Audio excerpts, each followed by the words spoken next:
네, 반갑습니다. 도커트였입니다. 저는 다시 부산으로 왔습니다. 일본에서 한국으로 온 지 일주일 만에, 5일 만에 다시 부산에 왔고요. 정말 부산과 사랑에 빠진 것 같습니다. 너무너무 좋은 아름다운 도시입니다. 전 세계 넘치는 그 유동성으로 전 세계 증시가 지금 신고가를 펼치고 있거든요. 전 세계 증시를 통합해 놓은 그런 증시 지수가 있는데 신고가, 역사적 신고가입니다. M2가 계속해서 이제 풀려가면서 이거에 따라서 전 세계 증시가 같이 이제 똑같이 비례해서 지금 신고가를 지금 만들어내고 있고요. 어떻게 보면 관세 전쟁이라고 하는 엄청난 이런 상황에서도 불구하고 증시들은 다 신고가를 지금 가고 있는 상황이고요. 우리나라도 신고가까지는 아직까지 갈 길이 멀긴 멀지만 상당히 빠르게 지금 올라가고 있는 상황이죠.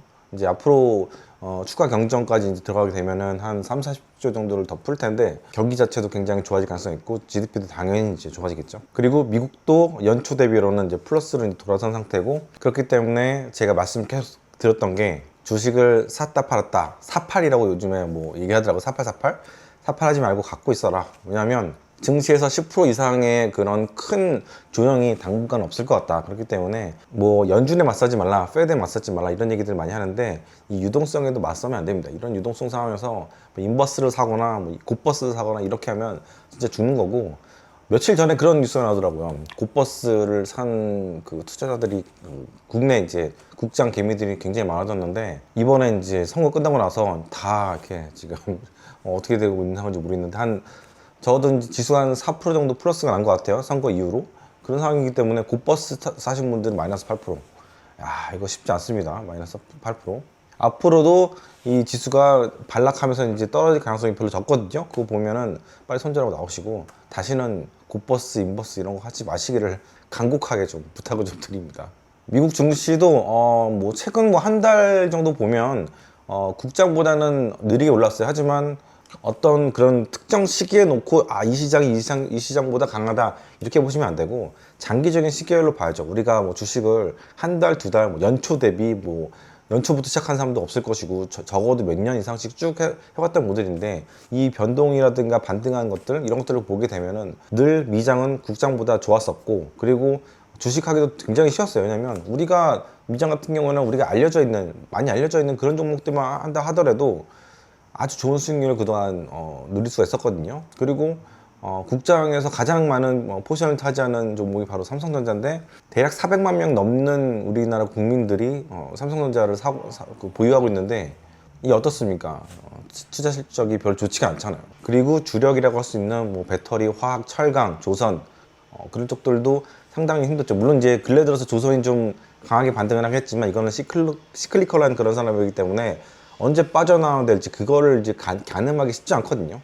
뭐 수주 잔고가 2028년까지 있다 하더라도 주가라는 거는 미리 반영을 하고 또 미리 먼저 빠지게 됩니다. 특히 이제 조선주 특성상 상당히 빠르게 움직이고 빠르게 빠지고 이런 특성이 있기 때문에 이런 종목들은 정말 조심조심 주식 투자하시길 바랍니다. 언제 빠져나와야 될지 정말 가늠이 안 되는 대표적인 주식이라고 볼 수가 있어요. 일단 저의 홈그라운드라고 할 수 있는 미국 주식 얘기를 하게 되면은 이렇게 고금리가 3년 가까이 이제 지속이 되고 있는데도 불구하고 정말 강력하잖아요. 그러니까 금리라는 게 증시에 상당히 큰 영향을 미치긴 미치지만 이렇게 강한데, 어떻게 보면 금리로부터 굉장히 자유로운 게 이 미국 증시고, 그리고 고금리가 유지가 된다고 하더라도 이렇게 강력하게 가지 않아요. 만약에 고금리가 이제 조금 내려오게 되면은 정말 야, 이게 어디까지 날아갈까, 진짜 대불장이 시작된 게 아닌가 그런 생각도 들고, 분명히 저는 생각하는 게 올해 금리를 올릴 가능성은 100% 없고 200% 없고, 결국에는 금리를 뭐 한 번에서 두 번에서 내릴 거라 보거든요. 일단 지금 6월 달인데 5월 달 지표가 이제 6월 달에 나오잖아요. 그거가 좀 안 좋게 나오게 되면은, 그러니까 뭐 인플레이션은 계속해서 낮게 나오고 뭐 실업률이라든가 이런 고용 쪽도 고용 쪽이 좀 안 좋게 나오게 되면은 결국에는 7월 달에 내릴 가능성이 조금 있다고 저는 보고 있습니다.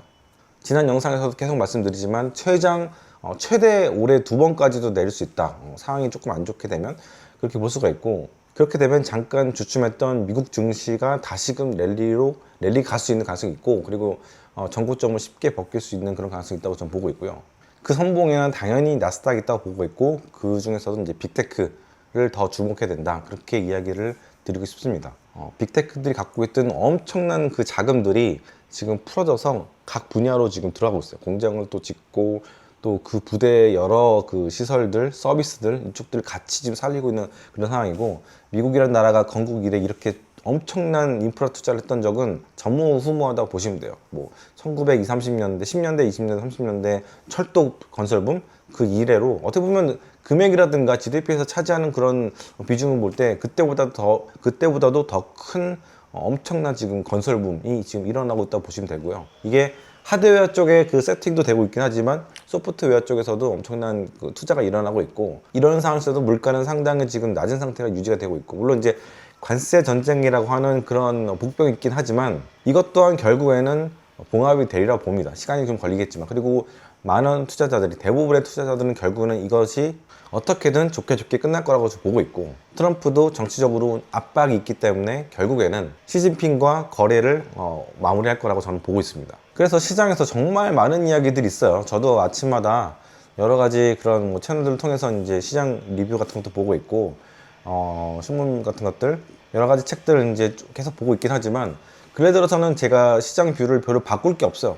그리고 이런 투자들은, 어마어마한 투자들은 관세가 있든 없든 간에 계속해서 투자가 될 겁니다. 그래서 어떻게 보면 이런 엄청난 투자가 그 진입장벽이라고 해야 될까요? 다른 기업들이 뚫고 못 들어올 수 있는 진입장벽, 돈의 진입장벽을 만들고 있는 게 아닌가. 우리가 지금 단톡방에서는 안전마진에 대한 책을 읽고 있는데, 이게 어떻게 보면 안전마진이 아닌가. 아직까지 프라이싱을 안 한 미래의 엄청난 그런 산업들, AI 산업의 무궁무진한 발전을 아직까지 프라이싱을 못한 게 아닌가. 이게 또 어떻게 보면 이게 또 안전마진이 아닌가, 미래의 수익이 안전마진이 아닌가, 그런 생각도 하고 있습니다. 그래서 시장 자체가 계속해서 뭐 조금 느리긴 하지만, 물론 4월달, 5월달은 엄청나게 폭등을 했었고, 5월달 같은 경우는 21세기 들어서 지난 25년 동안 이렇게 큰 폭등을 했던 6% 정도 올랐나요? 5월달 한 달 동안 그런 일이 없었거든요. 그 중심에 이제 나스닥, 빅테크가 있었고, 이거는 이 추세는 지금 6월달 들어서 조금 쉬고 있긴 하지만 어느 정도 시간이 지나면은 다시 이제 랠리를 시작할 가능성이 있다, 그렇게 보고 있고요. 강력한 상승들이 계속해서 추가적으로 있지 않을까, 그렇게 생각을 하고 있습니다. 1차 무역 전쟁 같은 경우에는 그때는 금리를 가파르게 올리는 그런 상황이 있었기 때문에 시장이 같이 망가졌지만, 지금은 금리를 내리는 경로에 있기 때문에 시장을 파멸적으로 망가뜨리거나 그럴 가능성은 별로 없다, 그렇게 생각을 하고 있고요. 트럼프가 계속해서 꼬장을 부리고 뭐 이런저런 얘기가 있고, 뭐 뭘 없애라, 뭐 부셔라, 뭐 이런 얘기들을 아무리 하더라도 이런 것들에 여러분들이 좀 이렇게 버티셨으면 좋겠어요. 이 수익을 내는 데는 좀 인내심도 필요하거든요. 현금을 갖고 이제 기회를 기다리는 것도 인내심이 필요하지만, 어느 정도 주식을 사고 나서 이 주식이 볕들 날이 올 때까지 계속해서 이제 기다리는 데 있어서는 인내심이라는 게 상당히 필요하거든요. 내가 이걸 빨리 수익화해야겠다, 차익 실현을 해야겠다, 이런 욕심도 생길 수도 있겠지만, 이거를 버티고 꾹 잡으면서 불굴의 의지로 어떻게 보면은 계속 자꾸 가는 그런 것도 굉장히 중요하다고 저는 생각합니다. 가장 큰 예로는 이제 테슬라 같은 종목들, 테슬라를 막 예를 들어서 뭐 2018년도쯤 샀던 분들이 만약에 있으실지 모르겠는데, 이런 분들이 지금까지 7, 8년 동안 이렇게 오면서 얼마나 수많은 어려움들이 있었어요. 고점 논란 이런 것도 많았었고, 근데 지금까지 그 수많은 그 풍파들을 이겨서 여기까지 왔다면 정말 대단한 엄청난 수익률, 100배 이상의 이제 수익률을 냈을 거 아니에요. 그렇기 때문에 주식을 한 사람 입장에 볼 때는 좋은 기회를 잡아서 주식을 사는 것도 중요하긴 하지만, 그 주식을 홀드하는 그런 능력도 상당히 많이 필요하고, 버핏이라든가 하워드 박사도 늘 그 이야기한 게 있어요. 주식을 어떤 타이밍에 사는 것도 중요하지만 얼마나 오래 홀드하냐, 그거에 따라서 실패할 확률이 떨어진다. 단기적인 마인드로 접근하는 것보다는 계속해서 사업 부분을 내가 같이 비즈니스를 한다는 그런 마음으로 계속해서 가져가는 것이 중요하다. 그래서 얘기를 좀 드리고 싶고요. 유동성 같은 경우에는 줄어들 가능성이 없어요. 지금 뭐 BBB 법안에 대해서도 뭐 얘기들이 많이 나오고 있는데, 결국에는 트럼프라는 사람도 바이든하고 똑같습니다. 결국은 돈을 풀어서 경기를 부양하고 싶고, 그 자리에 가게 되면은 그렇게 될 수밖에 없는 것 같아요. 제가 대통령 될 가능성은 0.0001%도 안 되긴 하지만, 대통령이 되면 돈을 풉니다. 뭐 이재명 대통령이라고 해서 안 풀겠습니까? 돈 이번에 또 풀 거고, 또 뭐 유럽도 지금 계속해서 풀고 있고, 시진핑도 풀고 있고, 다 지금 돈을 풀고 있는 상황에서 이 유동성에 맞서는 거는 제가 볼 때는 시장의 그 상황에 반하는 그런 그렇지 않은 행동이라고 보고 있고요. 이 상황에서 착 실현해서 그 수익이라는 거를 제하는 것도 제가 볼 때는 아니라고 봅니다. 그래서 좀 마음 편하게, 아니면 마음을 단단히 먹고 수익을 좀 홀드하면서 쭉 가져가시기를 바라고요.